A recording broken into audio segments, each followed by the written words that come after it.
Well, let's get underway. First and foremost, welcome to City Design Thinking number 116. We've had enough. We've had enough that I've lost count. So, always joke in the sense that you get older, you need a spreadsheet to do everything with numbers. So that's where I'm at. So, but it's really great. We've been running this for over 10 years now, and it's really great to see some great traction in the community. So we get such a good turnout, such great networking beforehand. We see regular faces coming through. We see new faces every meetup, and it's just really great to see that community growing both from a participant perspective and an attendee perspective, but also the sponsors and the organisers all coming together to create what we have here. So it's a testament to you guys that we can do this. So thank you.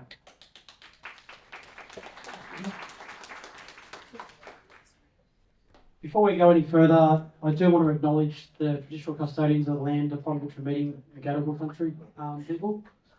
I honestly believe we can learn so much from the traditional cultures and what they bring to community, and it's something I truly believe in. So definitely want to pay my respects to the emerging leaders, or the past leaders, present leaders, and emerging leaders. So,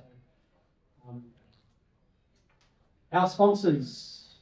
Can I ask our sponsors to come up and give a bit of an update? We'll start with Atlassian to provide this amazing space. Thank you, and thank you, you've done a lot to organise.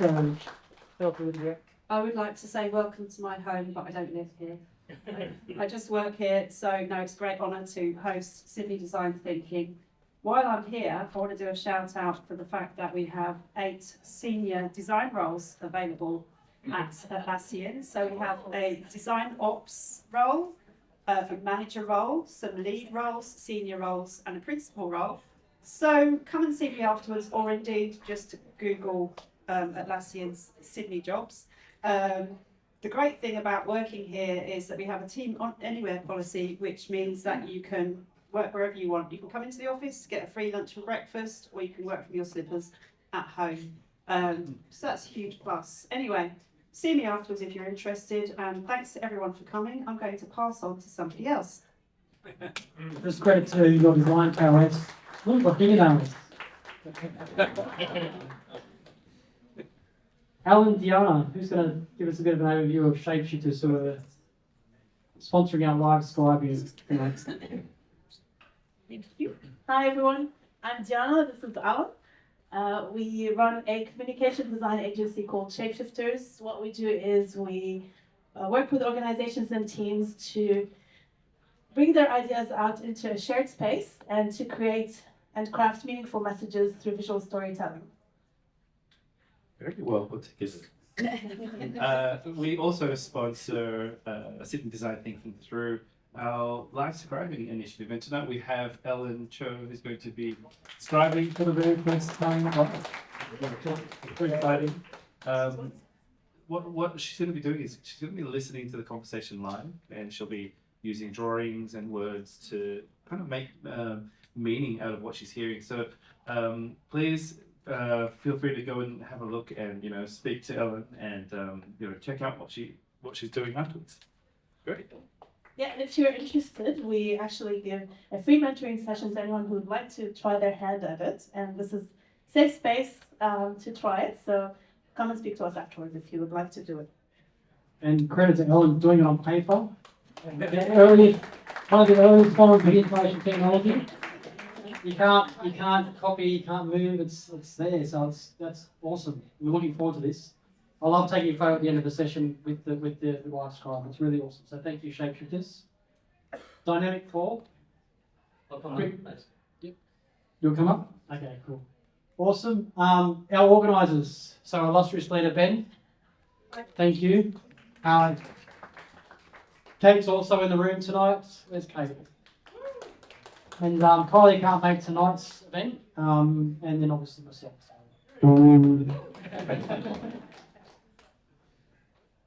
Now I'll come up. Now you'll come up. Thank you.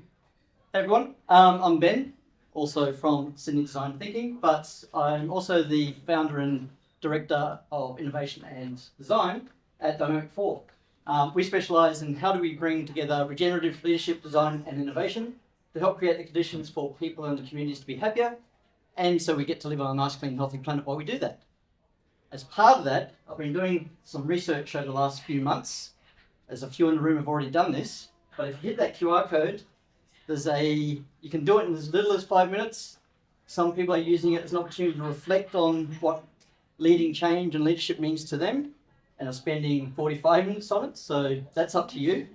But I'd love your experience, insights as part of this research, and as a thanks, I'll send you a digital copy of my book, Solve Problems That Matter, and you also get the report when I write that as well. So hit that, and I'll quickly mention some things coming up, or I'll mention one of them, is that Sydney Design Thinking, we started 10 years ago. Lucas and I were a couple of the original co-founders, and saw the rest of the team that's up now. This year we started sort of forming a bit of an Australia-wide collective. So the Australian Design Thinking Collective has sort of been emerging, and we had Adelaide join in February.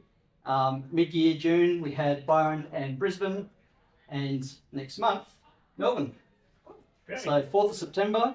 So if you're in Melbourne, know people in Melbourne, want to come to Melbourne, hang out and party for the inaugural, 4th of September is the date, and I'll be on a panel with Teresa and Mark and Mickey Rummery and Rach Zane, who hopefully a bunch of you already know, the local leaders and convening the local community in Melbourne. So soon, anywhere on at least the East Coast, all the way down to Adelaide, if you want to come and party with design people, there'll be somewhere to do that on a regular basis as a bit of a collaboration. That's me. See you at the pub. Thank you, Ben. So moving on to next month's design meetup, City Design Thinking Meetup. We'll be here at Atlassian again, but not in this space, in the space next door, 341 George Street. Thank you again to Atlassian for hosting us, being the gracious hosts you are. We're going to have Frank Newman taking us through a really cool design technique. The whole idea, though, is that we're going to be designers learning how to get arrested through our designs. He's going to come up with some great ideas to break down some of those creativity barriers, and then hold on to a nucleus of an idea, and then take it from something that get you arrested to something we can actually deliver, and hopefully not get arrested. But it's going to be really fun. It's going to be workshop oriented and very activity based. So come along and sign up. It's a slightly smaller space. We've only got space for 90 people next time around, so make sure you get in early when it's just being announced at the moment. So that'll be fun next month, and hopefully there's no law enforcement in the room. And then we've got our next meetup, which is about identifying your superpower and telling your story with Jocelyn Ding, who's really passionate about business and design coming together. So that should be a really great meetup that Kylie's going to be facilitating from an organisation perspective. That's our coming agenda. We'll also want to do a bit of a shout out, so I'll ask Louise to come out, another community announcement, which will be really cool. Thanks, Luke. Just want to do a shout out to you all. You may or may not have heard, I'm Louise. I'm part of GovHack this year, helping put it on. Just want to do a shout out to, if you haven't heard of it, have a look. Either register with the QR code, or the website is govhack.org. So a hackathon is basically groups get together, and the GovHack, the government puts challenges out there. They're released on the Friday night, and then the weekend teams form. And yeah, it's a really fantastic weekend. You might meet a co-founder for your future startup. You might even be the next Atlassian. So yeah, we'd love as many of you to be involved. Spread the word. Thanks. Thanks, Louise. We also spoke a bit about the stories you were sharing about other prior growth hacks where people identified new opportunities for their career paths just by attending this and making their connections. So really great opportunity to work with people. If you're from the design guild, your expertise will be really valued amongst the teams. Yeah, it's not just like for techie people. That's we get all people from all different walks of life and backgrounds. You know, psychologists, somebody who studies psychology. You know, service designers, you name it. So yeah, and it's not all students either. We had teams last year, and yeah, some people get jobs from it. So yeah, thank you, Louise, and yeah, great luck, good luck with the event, and I'm sure it's going to be Thanks, fantastic. Luke. Now we get on to the main event, and just before I introduce Matt and Rob, it's interesting. I connected with Matt on LinkedIn just through some of his posts around corporate therapy, and they take a very humorous approach to the shit that goes wrong in businesses, and it's just amazing just to witness it and then participate in the dialogue and conversation. And from a LinkedIn chat, I sort of thought there's probably some really great content here that we can sort of talk to as a design community and talk about how do we manage dealing with some of the dumb shit that happens in business. And how do we get through that as designers when you're hitting all these roadblocks and whatnot? How do we challenge ourselves to improve not just ourselves but the organisation? And then when we started talking about the session, and he goes, "Oh, what about I bring alongside a Rob O'Donnell?" I almost said no, let's stop there. No, but Rob and I, we first connected when Rob came in. He was doing, back in my days at CBA, we went heavy in the design training piece, and Rob was one of the facilitators of the training courses we did. So I know this is going to be a great session because the humour they bring to this forum will be amazing. So it'll be a bit light-hearted, but also very real. Yeah, just obviously really thanks to you guys. Bit of a community service announcement. Whilst we're making a little bit of fun of therapy, I also want to make sure we're not being too light-hearted about it, because it is important that we value therapy for what it can deliver us from a goodness perspective. So whilst it's a bit of tongue-in-cheek, we don't want to diminish what is really important. I'll be very open about my journey in life in the past and how therapy has helped me. So, but thank you for, and I'd like to welcome you onto the stage and maybe do a bit of an intro and do your thing. By the way, we've got to play. I watched an AI talk, and they said recently, if you want to avoid losing your job to AI, you should become a plumber. So I don't know if the locksmith came into the picture, but.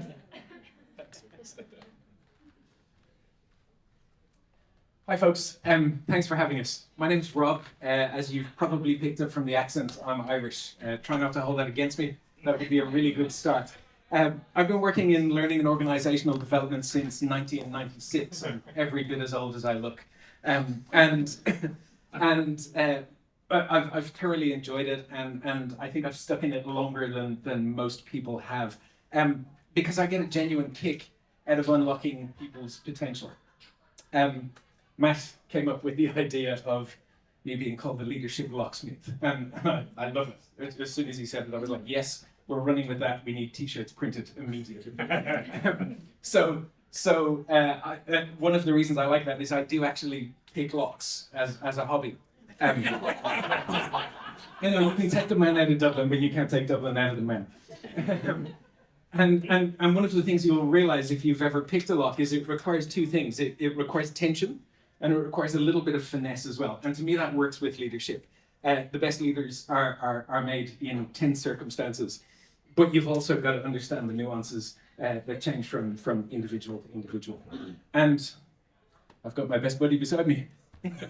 Thanks, Rob. I'm Matt, and I've been lucky enough to hang out with folks who've made everything from spaceships to wheelchairs.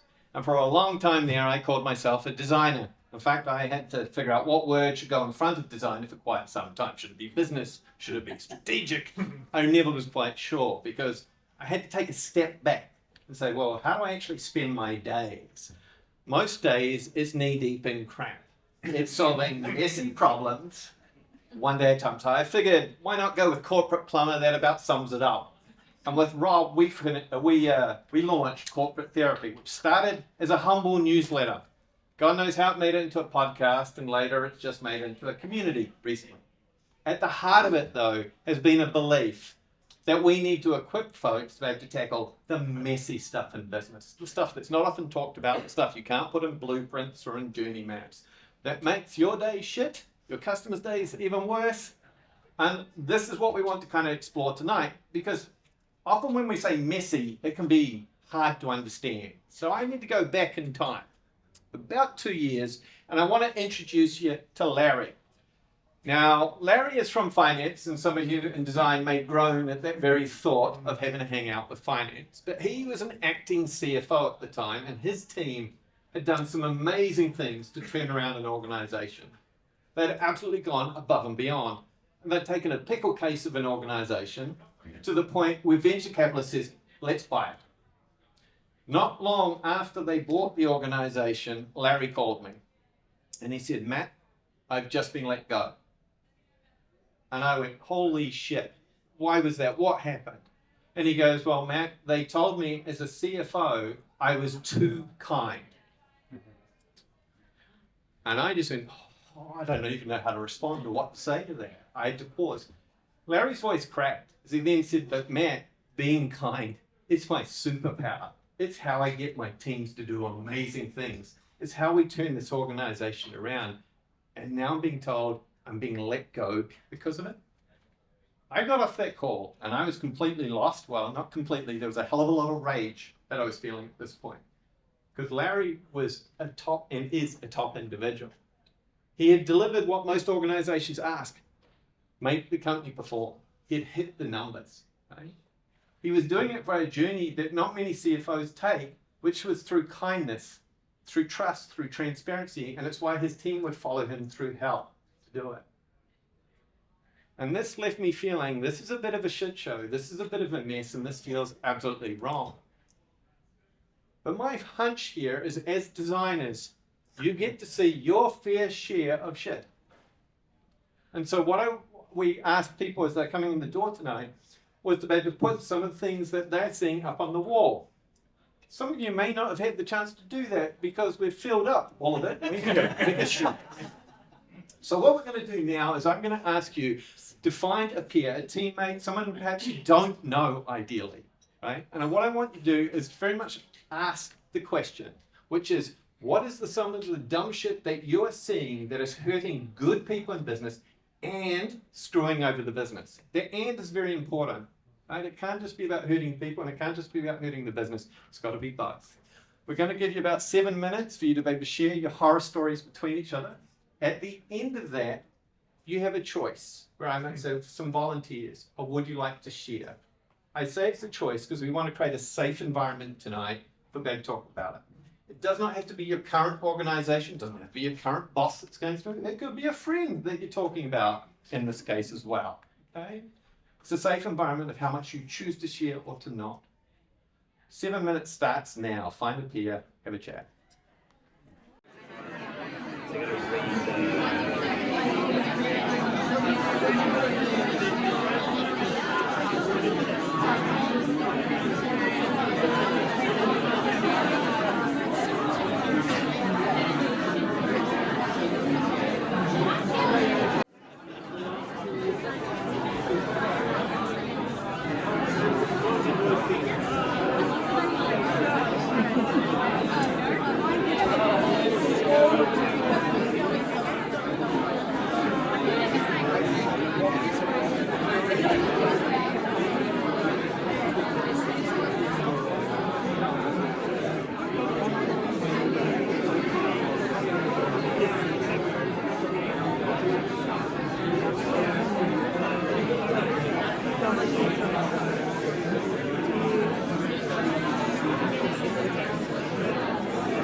All right, ladies and gentlemen, that's time. If we could all come back together, that would be fantastic. I may have made that sound like it was a request. It wasn't. Okay, so we're all back together. I'm assuming because I was looking around the room and seeing a lot of smiling faces that we had a decent conversation. It didn't look like too many people were holding back. Would anyone mind sharing with the wider group a little bit about what they spoke about? If you give me a hand, I'll throw you a mic. Hi everyone, I'm Kevin and I'm sitting next to this fantastic guy, Mortessa, right?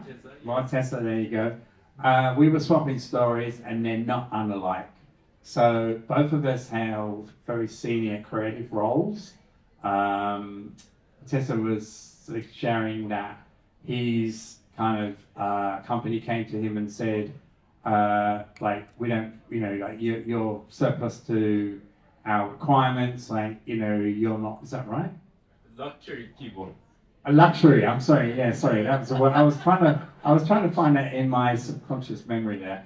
Yeah, they said he was a luxury, right? And therefore he created the whole brand, is that right? And yeah, exactly. And brought them success. But as they were sort of like growing and evolving, they decided that he was, you know, not needed.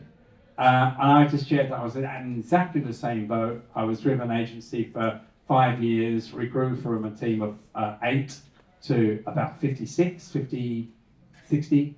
And then we were acquired by a very large agency. And they sort of said, he's got to go, she's got to go, she's got to go, he's got to go, because we've got one of those in London already. And it just was very soul destroying, and I thought it was just dumb shit. Thank you. Can we get someone down the back, please? This is the only exercise I get all day. Yeah. Hey, my name's Jude. We had a kind of different approach to corporate therapy, I guess. My experience from working in large corporate or large organisations is the effect of silos and miscommunication, and the fact that, you know, people can be working on projects or working on ideas or developing concepts. They may sound like completely different ideas, but very similar, you know, broaching very similar problem areas. And the fact that, you know, people don't have the skills or a set of tools to help them communicate that or share it more broadly in the business means that when those ideas come together, or there's a decision process or a trade-off at some point, people do get hurt, and the business loses out because a whole heap of great stuff is left on the floor. And it's really disappointing that, you know, as the big corporations or businesses don't realise the value of investing in design to show that, like, to be able to give people the tools to be able to communicate what they're working through. Thank you for sharing. Sounds like we're in the right place, Matt. What do you reckon? Well, yeah, leaving stuff on the floor, I think, was a great analogy, right? A great way to experience what it feels like as a designer when you put your heart and soul in something. But it looks like you went to the back wall and you grabbed a few items off there. What did you find? I did go to the back wall and I did pick a few items, and I picked these entirely at random, and they have nothing to do with the next slide that Matt is about to show you, I promise. The first one says, as long as we're busy, it doesn't matter. Which I thought was kind of interesting. The next one was people guarding their work and not doing it in the open. And the final one is my own personal pet peeve, caring more about the profits than the people.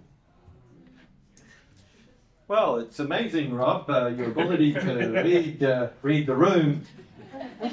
We reached out to Gallup and we said, okay, what can you tell us? What observations? And funny enough, only 1 in 5 of you actually wants to turn up at work. The rest of you are not engaged.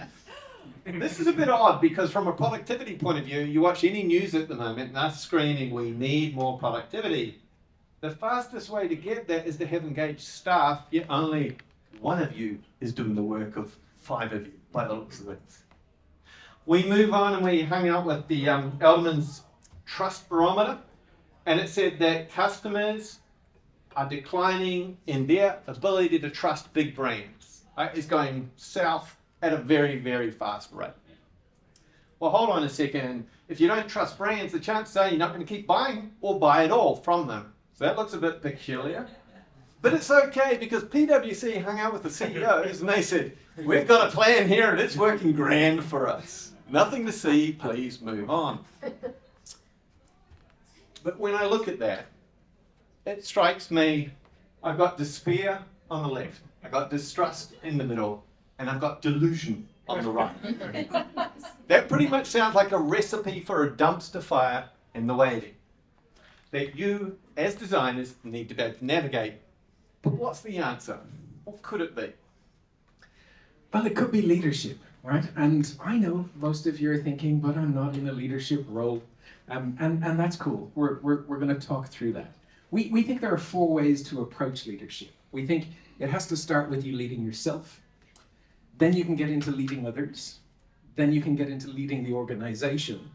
And then you can get into leading the future. Now, I know most designers like to play in that last space, leading the future. Yeah.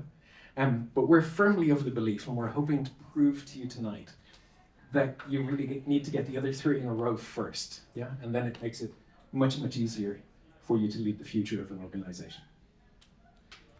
Now, Ellyn, who's kindly doing the drawing on the right live at the time with us, you're going from having an Irishman to a Kiwi. That's got to be rough. So we're just changing to the next section if you haven't caught up on that one.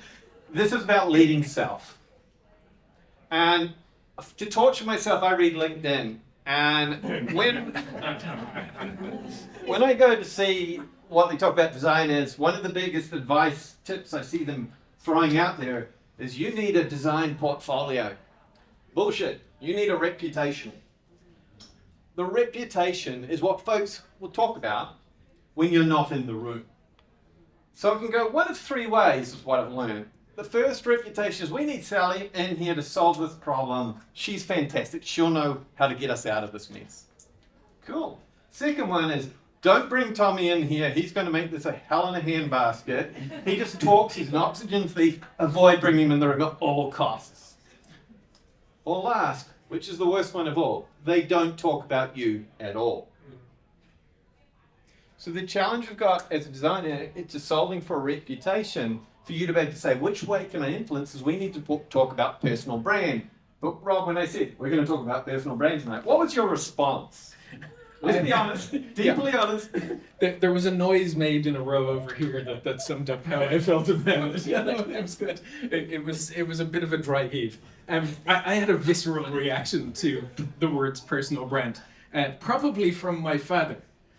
He worked in the General Post Office in Dublin for 50 odd years. And if I had told him that he needed to build a personal brand, his response would have started with F. And he would have told me to just leave him alone so that he could get on with his work. Yeah, I had a visceral reaction to it. I think the words personal brand conjure up in me an image of something that's completely inauthentic. Yeah, but Matt, luckily enough, doesn't stop at titles. He shows you the cool stuff that makes them up, and then it started to make a little more sense. So let's look at the ingredients of what goes to make up a personal brand. The first one is you've got to actually figure out what is it you offer to others that they actually value, that they actually want. And you might be thinking, oh crikeys, I'm drawing a blank. I don't know what it is that I offer to individuals as a designer because I keep being told you're a luxury or we don't need you at this point. So the first thing you can do if you're really not sure, go chat to your colleagues, go chat to your boss and say, when would you turn to me first? Because that starts to give you a real clue of when they'll draw you into the room. Now, if they start to draw a blank and they're not seeing anything else, you realize you've got a problem around how you're building your brand, and that's going to take some homework. And you need to look at what is it that I value, that I can contribute to others, that they also do. Problem is, if you stretch yourself too far, you start being inauthentic, the very thing that Rob had the dry heave over being we're going to be on Instagram or LinkedIn saying a whole bunch of stuff that's not true. The reality is, if you're not authentic, people smell that bullshit really quickly. Right? It also does something to you. You start to feel a real tension. You start to feel a real stress between who you're pretending to be and who you are. And that can make you genuinely sick. And the challenge you've got here around authenticity is the third item. You've got to do this day in and day out. Because people need to be able to know what can they rely on you to be when you turn up in that room. What can I expect from James when he rocks up? Right? Is he the go-to kind of guy in the space that's actually going to bring in energy that's going to light up the room? Or is it going to bring us down? And the last one is the one I personally have a challenge with, which is about visibility. Because this means you've got to put yourself out there. Not just out there anywhere, into the void. You've got to look at the very people you're trying to attract or see value in you. That's where you need to play. Often in a digital world, we think we must be on LinkedIn or we must be on other social media, just look at your own organization. What meetings do you need to be in? What lunchroom do you need to be in? Who do you need to take out for lunch that's going through? And the reason being is you need to be able to have your voice heard. And that can be really scary when you're not used to talking up or saying anything and you worry you're going to be judged. And that can feel really scary. So find a couple of mates or a couple of friends at work who are going to be beside you in this adventure. Say, I want to try this. I'm scared shitless of doing this. I haven't quite figured out my identity or how I even tell my story. Can you give me feedback as we start to go through this of what's working, what's resonant, what feels authentic to you? Over to friends being Rob. So everyone can lead themselves, right? But I start to get a little bit of pushback when I say to people, you need to be a leader. Their response is, I don't have the position that I need in order to be a leader. I go camping with 3 friends of mine. Have done for, I think, about 15 years now. We go to the same place, usually once, but sometimes twice a year. And the reason we do it over and over again is because they're good at the human stuff. They're good at listening to learn, not to debate. They're good at creating a space where you can say dumb stuff out loud, etc. And the reason for it is we don't have a leader per se, but we are all leaders. Yeah? We're all good at our own little bit of the camping trip. So Rowan, we call him the wheelman. He's the guy who drives the 4-wheel drive when we go exploring. And we trust him with our lives. He's taken us down some pretty heavy places. James builds the fire, and James will not abide a fire that is less than 12 feet tall. And that's important on a -6-degree night. You know? Matt, we refer to, not this Matt, a different Matt. And Matt we refer to as the quartermaster. He's the guy who makes sure all of the provisions are there. Now, the provisions mostly involve beer, but there is some food as well. And I generally bring some piece of new kit or a cool new way to do things because I'm the new guy. They've been doing it for 20 years, I've only been doing it for 15. So I try to keep them innovative. Yeah. The point is simply this. I started thinking about, you know, how are we so cohesive in a team that has no real leader? Yeah, just people who are good at things. And what I realized was we have a feedback culture going on there. We give each other feedback all the time. Now, because we've known each other forever, there are accepted norms, yeah? The positive feedback is usually pretty quick. You do something good, and somebody will shout, another ration of grog for that man, and somebody will hand you a beer. Yeah, and that's about it. But what I noticed was when there was constructive feedback to be given out, when something needed to change, they followed a very, very similar model to the model that I recommend to new leaders in various organizations and corporations. We call that model the BICA model, Behavior, Impact, Consequence, Action. Let me give you a little work-related example of it. I was in a meeting where we were going through a fairly serious transformation in an organization. I noticed that the room got a little heavy, and I did what I usually do when a room gets a bit heavy. I cracked a stupid joke. Yeah. And as I was walking out of that room, my boss sort of grabbed me by the shoulder and went, "You need to stop cracking jokes in serious meetings." And I was gutted, like properly gutted, much more so than I should have been. But what I was thinking was, you want me not to tell stupid jokes? That's a really important part of my personality. You want me to change that much? I'm not even sure I can do that. So a couple of weeks later, we had our one-on-one. And as I went into his office and we sat down, I said, listen, hey, you told me a couple of weeks back that I needed to stop cracking jokes in meetings. I'm not sure I can do that, change my personality, etc. And he just went, dude, relax. What I noticed was that you sometimes crack a joke in a heavy meeting to try and lighten the mood, yeah? So that's the behavior he's seen. What he then said was, the impact that has on the people around you is that they think you're not taking the meeting seriously. I see some of them rolling their eyes, things like that. The consequence of that for you is that I'm afraid that your good advice and expertise is going to get overlooked because people are too busy rolling their eyes at your joke. So what I'd like to see in the future is you to hold your shitty jokes until the end of the meeting and lighten the mood then so they can go on to their next meeting happy. How does that sound? And I went, perfect. Now, I don't know if you noticed a really subtle little thing that he did there. When he was telling me about the consequence, it was positive. I'm afraid people are going to overlook your good advice, your expertise. I was sitting there going, I have good advice and expertise? Awesome. You know? Also, he understood his motivations, and I understood his motivations. He was only telling me that because he cared enough about me to want to see me succeed. Yeah? But if you can build a feedback culture, it's probably one of the best ways that you can start to lead others. Yeah? And I don't mean being in a position of power. I mean like the way Simon Sinek puts it. Leadership is a choice to look after the person to the left of you and to the right of you. Feedback is how you make that happen. I'll hand over to Matt. He can talk to you about the organization.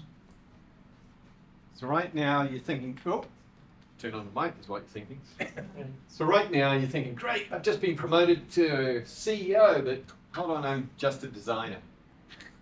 What can I do to influence the organization? Well, you have one superpower. It's called empathy.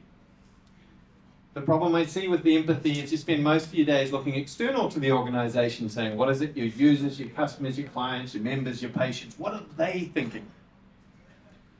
And in doing that, it's like the absence of empathy for your colleagues, those Larrys from the finance team or the IT folks that you've got.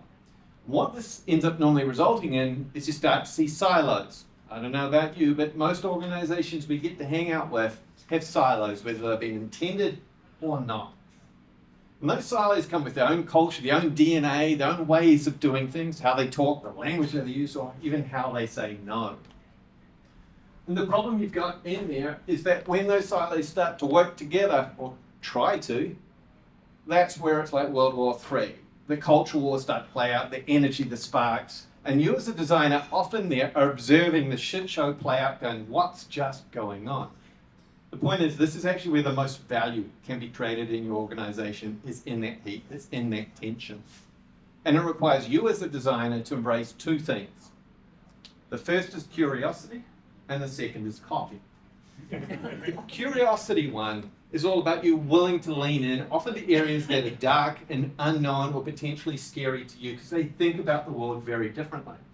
If I said to you as a designer, if you want to succeed, you're going to need to have to hang out with the finance team and actually learn their world and why they do what they do. Or you need to hang out with the IT. You will know which areas you're weakest at. Don't get stronger at building your technical skills as a designer. Get stronger at learning what are the weaknesses you have in understanding parts of the organization. The reason I call out, though, the coffee part of this equation is you need to know the individuals, not just the team. Because as designers, you're about bringing change to an organization, whether it's a product, whether it's a service, whether it's a process. And change for most folks is scary as hell. Right? It means you're threatening their very way of working, and that's how people feel. So they're not arguing their logic when they say, no, I don't want to be part of it. They're arguing how you're making them feel. So if you really want to get close to being able to work and leading an organization, you need to have coffee with folks to understand what drives them as individuals. Because only there, when you get to the fears and the feelings, do you actually can connect the dots of what's holding up some of the ideas, the insights, or the progress. So as designers, I'm encouraging you to be the connector of dots. More than that, in fact, be the connector of worlds. You have a chance to bring folks together if you can really build trust with them. The only thing is, there's a danger with those coffee chats. Because if you go there saying, well, I'm going to chat to them for 15 minutes, I'm going to listen, act nice, pretend I'm taking notes, and then I'm going to ask them for something, right? That's not going to build trust. You generally have to be there to listen just to understand them as individuals. That's going to take some time. You need at least 3 touch points or 3 connections within each team, because most orgs go through restructures on such a fast pace. You want to have enough people that you can reach out to truly understand what drives them. On that note of driving, shall we start to face the future? Do we have to? That's where AI lives. No, I don't like AI. Like I said at the start, this is the place that most designers like to play, leading the future, right? It's all about innovation. It's all about the new things that we're going to do. If you really want to play in that space, curiosity is where you need to be. I try to be painfully curious about people. My sign-off when we finish our podcast is to stay curious. Yeah, you've got to be really curious, not compliant. Yeah? And I think that's important. What we're trying to do here is build prototypes of behaviors rather than just products, yeah? Or services or experiences or whatever it is you're building. But we tend to get really focused on that product, and we forget about the behaviors that will allow that product to be a success when we get it worked out. The other thing that we tend to get excited about is the shiny new thing, whatever the shiny new thing is. The shiny new thing at the moment is AI in most of the places that I'm seeing. But as we say here, the best way to predict what's coming is to look at what's already broken. Yeah? We don't often do that. We chase the shiny new thing and we forget about this system that's been running on the server that's been smoking for the last 10 years, and is about to fall over. Yeah? So often the predictor of what's coming next is what's already breaking in the business. We need to not just acknowledge those things, we need to prioritize them. Innovation works best when it's built on a decent foundation. We also like to future cast because it's sexy. Yeah, we like to go, here's what's coming. But the problem with future casting is that that's pretty much all it tells us, is what's coming. Yeah? What we need to do in order to prepare for that is to future-proof an organization. Yeah? If we can future-proof an organization, we can make sure that when that future casting comes into reality, that we're set up to deal with it. And finally, future leaders don't react, they experiment. Yeah? So what we want to do is try to avoid having emotional reactions to the change that's coming our way, and instead build small experiments that allow us to work out what do we have to fix in order to make this work. Yeah? I know this all sounds a little bit uncertain, a little bit uncomfortable, but if you think about it, you can't have innovation without some uncertainty. Yeah? And you can't have transformation without having a little bit of discomfort. So if you've got through the first 3 stages and you're at stage 4, I want you to be brave enough to make today uncomfortable. So, Rob touched on it earlier. Most of you will probably be attracted to the sexy future world that you can create, right? We're designers, we want to build stuff, we want to see what we can make. Our encouragement to you is start with yourself. So often we leave ourselves to last, right? The energy burns us out, we're not clear what do we stand for. Figure out what is your DNA, what is your brand, so that people do want to have you in the room. Second, to lead others. Focus on building your soft skills, the interpersonal skills, not how you use ChatGPT prompts, right? It's the soft skills that's going to create your future value as designers. To lead an organization, be the connector of dots, the creator and connector of worlds. Because so few folks have the courage to go hang out with teams that are not in their comfort zone. Only then, by doing those 3 things, have you got a real shot being able to play in the future. Last item I want to leave you with is we know a lot of you are doing it tough at the moment as designers. You did not hold back on the dumb shit. In fact, we ran out of paper on the wall that went through it. But when I look at that wall, a lot of it is about people and about behaviours. It's not about tech, it's not about process, it's people. So your opportunity as a designer in the future isn't through AI, it is absolutely in the way that you work and support each other as humans. I think it's question time from now. Is that about right, Lucas? So open any questions that you may have.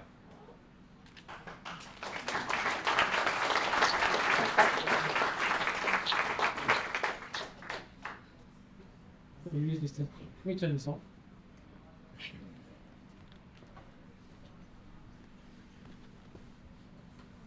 Rob, I have a question for you, and it's about ambition.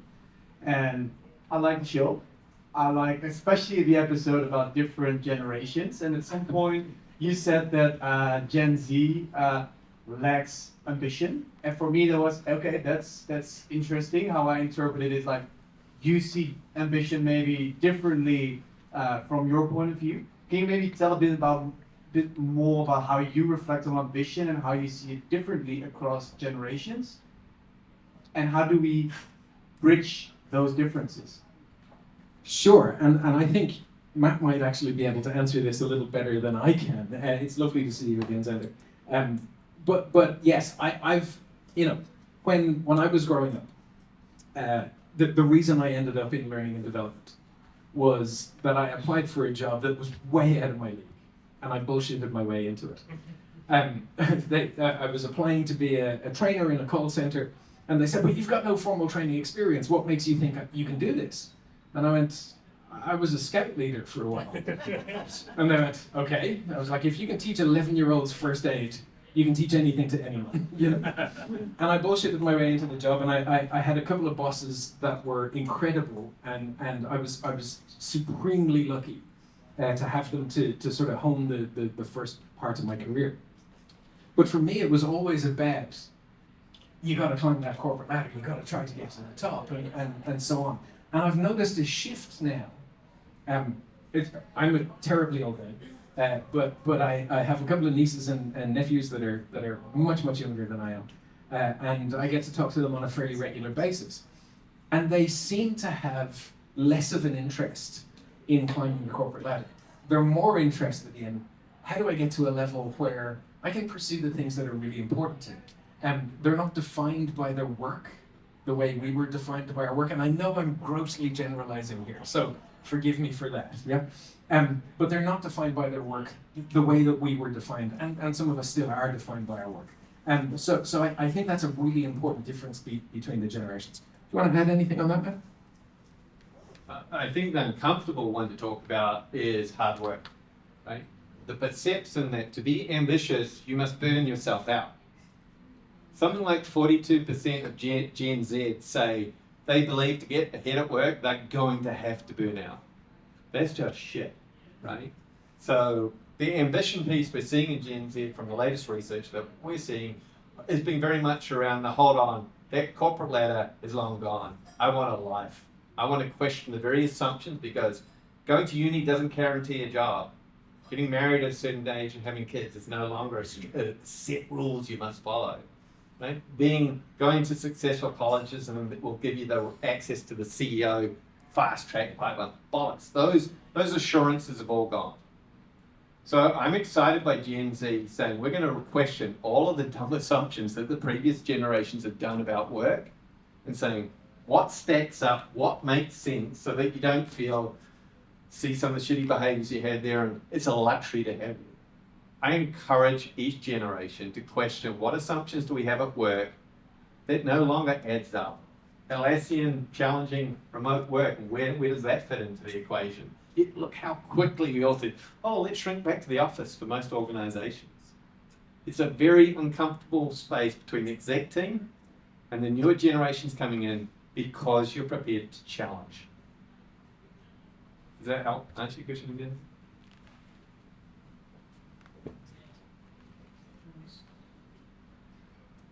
We've dried up and dumb shit. Excellent. just. Firstly, thank you. You guys are awesome. My question is about, I really aligned with your philosophy of leadership, and sometimes you get stuck in a company where you might not align with the leadership, like how they like to do things. And you might be in my experience being smaller companies, and seeing the leader that I would like to be, but not having someone to look up to. What is your recommendation for finding a mentor that you would like? Just those soft skills we talk about, you need to see someone do that, and see someone do that in action, and you can learn from that, but also have that feedback that you talk about. Yeah, don't just learn from the good folks. Learn from the bad ones. Learn what not to do. Like I said to Xander, I've been really lucky in my career. I've had a couple of really awesome bosses. Yeah, but I've also had a couple that sucked, and I've gone, I would rather chew off my own arm than become like that person. Yeah, and so you can learn quite a lot in the what not to do space. But when it comes to looking for mentors, my advice would simply be to work your network as much as you can. Talk to your friends, talk to your family. Tell them what you're chasing. Tell them what you want to learn, and see if they can recommend somebody that might help. Yeah, and also, get in touch with somebody like me or Matt. We've got a lot of folks that you can probably tap. that would be more than happy to have a coffee with you in the chat. Yeah. So yeah, use your network as well as you can, but also, you know, don't be afraid to learn from the bad folks too. They have a lot to teach you.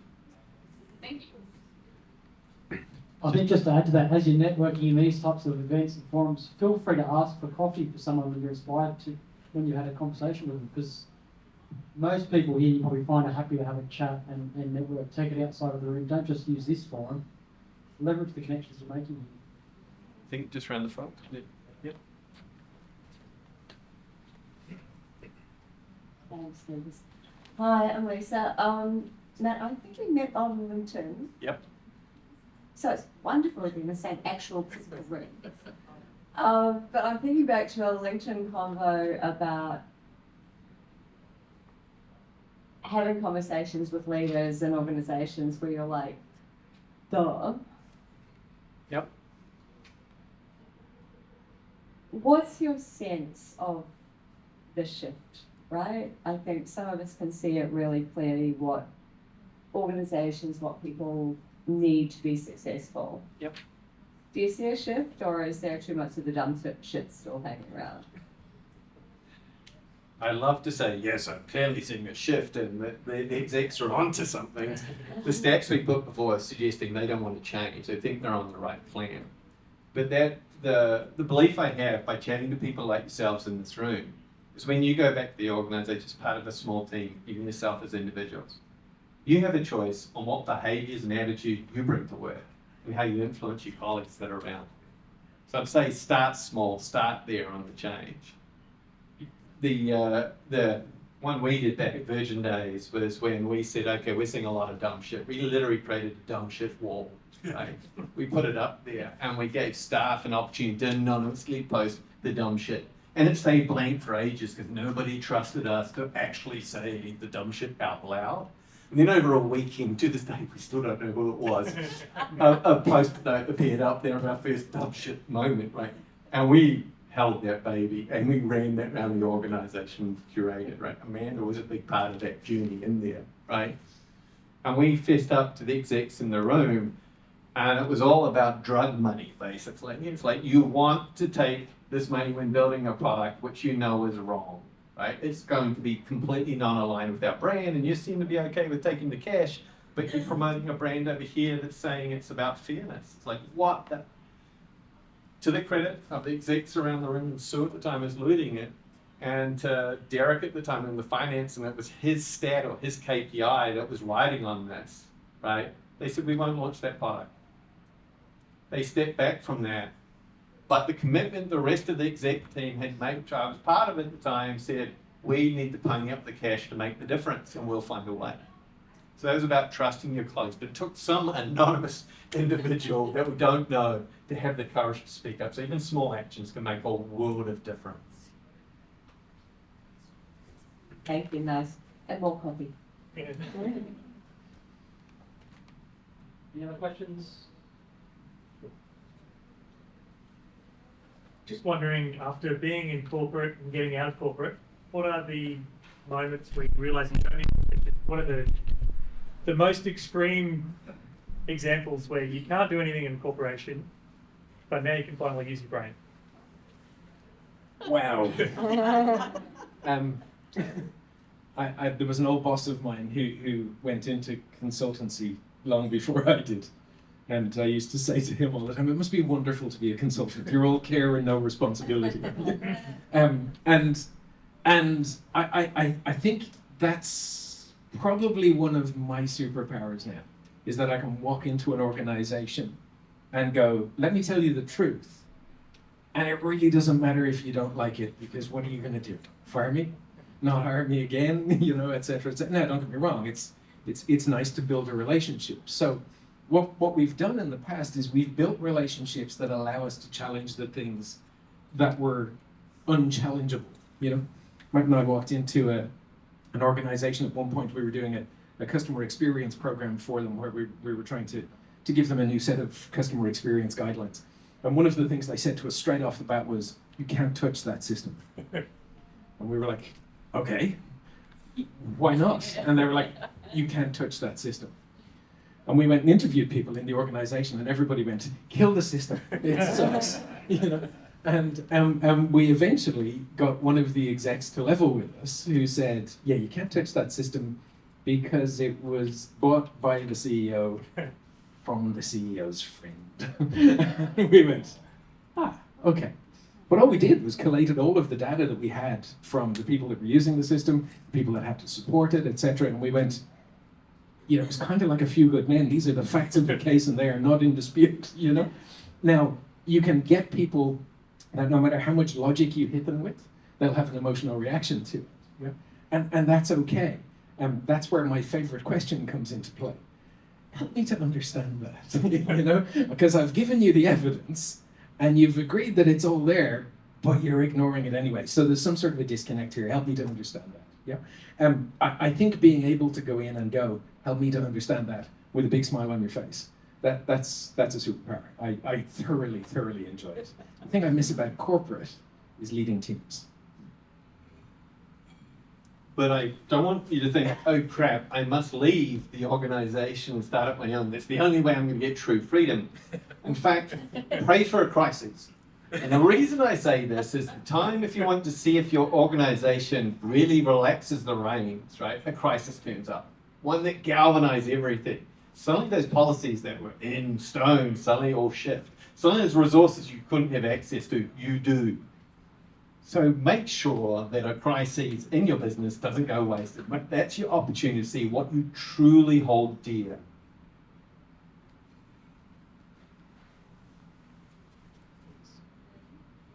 Any questions?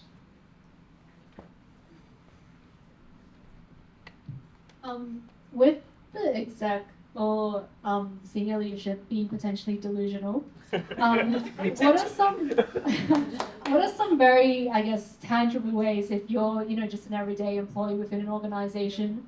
What are some actual tangible ways to break some of the delusion? Okay, the first one is you need to make it past the middle management marshmallows who are sitting there trying to stop you from talking to the senior execs at that point, right? Because you may have tried very much to have a chat with them, but they're trying to protect their own turf as well. Conversely, you may have a supportive middle manager, but that's pretty rare.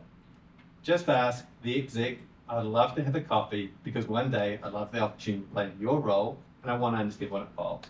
Get curious. You'll be amazed at how many execs will free up time because so few staff take the time, the initiative to go hang out because they think that's 4 levels, 5 levels, whatever it is above them. So that would be step one. Step two, get comfortable talking about risk. So often as designers, we want to talk about research and you need to be really good at the discovery side of things, then wonder why nobody wants to invest in that and just get straight to the building. Reposition yourself. Stop talking about research. Start talking about risk. This is what we're actually seeing.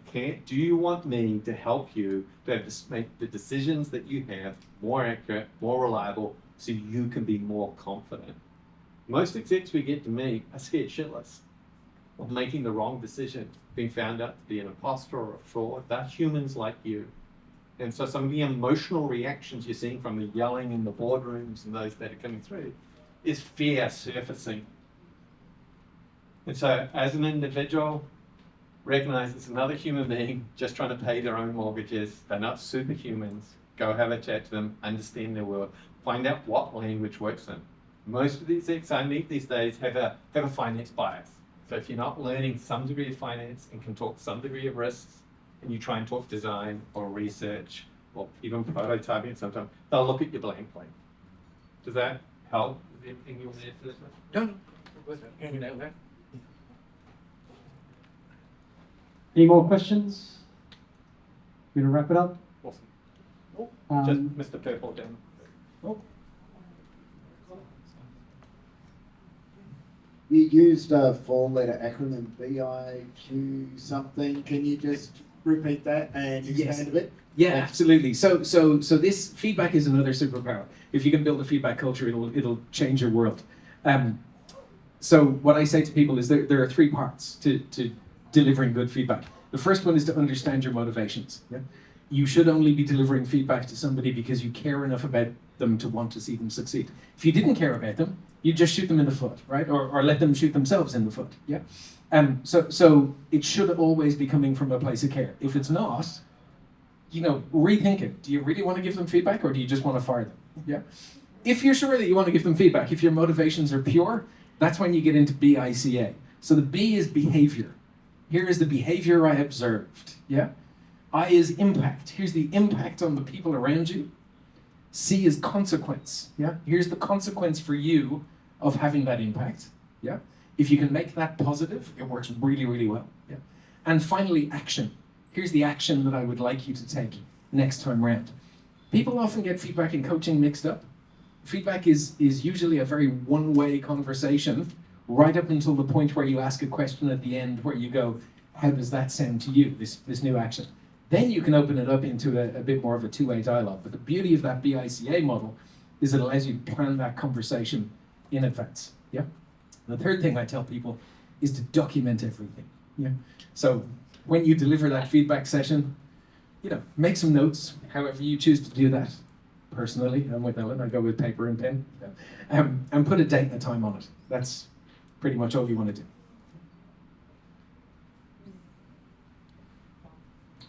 Thanks, folks. We want to leave you with a note. We're all humans. Show a lot of compassion, empathy for one another. Get curious. Really, we've really appreciated it tonight. Thank you for this. Thank you.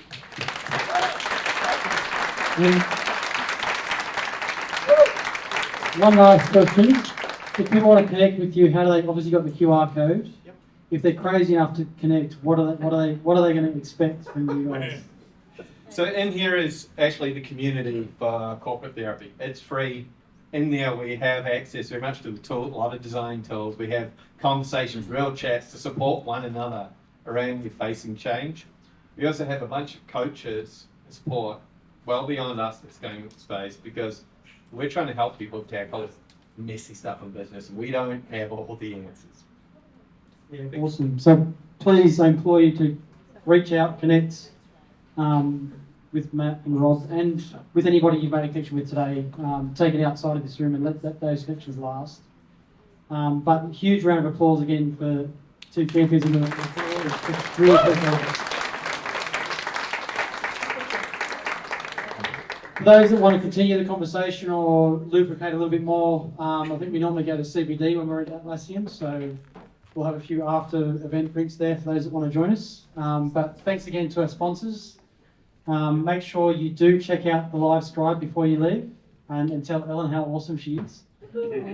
And we'll see you all next month, hopefully. Thank you.